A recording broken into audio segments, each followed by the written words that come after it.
கேட்கிற தேவனுடைய ஊழியர்களே, ஆமா நீங்க கொஞ்சம் கவனமாய் கேளுங்க.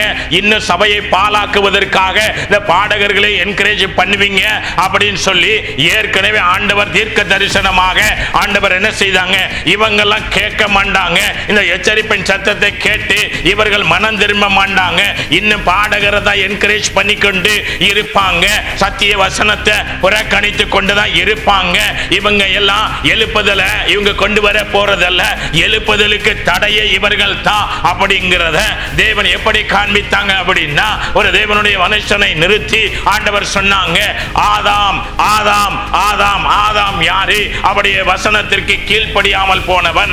ஆமா தேவ பிள்ளையே, ஆமா இன்றைக்கு நம்ம இதெல்லாம் தெரியாம நம்ம இன்னைக்கு என்ன செய்து கொண்டிருக்கிறோம் அப்படின்னா, பாடல் மூலமாக எழுப்புதல், பாடல் மூலமாக எழுப்புதல் வரவே வராது, வரவே வராது, வரவே வராது.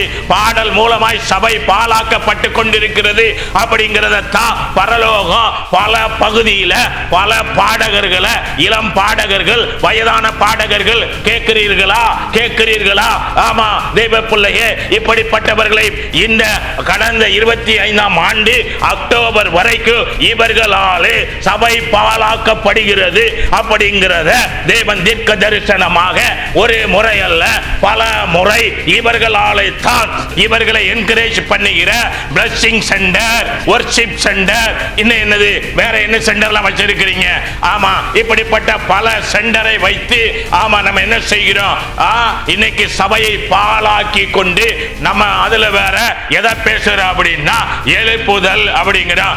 எழுப்புதல் அப்படின்னா அதோடைய விளக்கம் என்ன அப்படிங்கிறது நமக்கு முதல்ல தெரியணும். பாட்டு மூலம் எழுப்புதல் வருதுன்னு சொன்னா நமக்கு எழுப்புதல்னா என்னன்னு தெரியல அப்படிங்கிறத முதல்ல தெரிஞ்சுக்கொள்ளணும். பரலோகத்தில் இருந்து ஒரு சத்தம் உண்டானது. எப்படி உண்டானது என்றால் உண்மையாய் மனம் திரும்புவது தான் எழுப்புதல். பாட்டு கேட்கிறதுனாலே மனம் திரும்ப முடியாது. அப்படிப்பட்ட பாட்டு நம்முடைய இருதயத்துக்கு ஆறுதலை கொண்டு வரலாம். ஆமா நமக்கு இசையின் மோகத்துல நம்ம கொஞ்சம் என்ன செய்யலாம், அதை கேட்டு நம்ம இசையில என்ன செய்யலாம், மிதக்கலாம். ஆனா தேவ பிள்ளையே, உன்னை மனம் திருப்புகிறது எது அப்படின்னா கர்த்தருடைய வார்த்தை அல்லாமல், அவருடைய சத்திய வசனமே அல்லாமல், அவருடைய ஜீவனுள்ள வார்த்தையே அல்லாமல் அது மத்த ஒன்று நம்ம என்னது மனம் திருப்பாதுங்கிறத தேவ பிள்ளையை அறிந்து கொள்ள வேண்டும். பாட்டு மூலம் எழுப்புதல் வராது. ஆமா பாட்டு பல கோடி பேர் கேட்கிறாங்க. கிறிஸ்தவ பாடல்களை நீங்க ரிலீஸ் பண்ற ஒவ்வொரு பாடலை கேட்கிறாங்க. அதுல எந்த பொய்யுமே கிடையாது.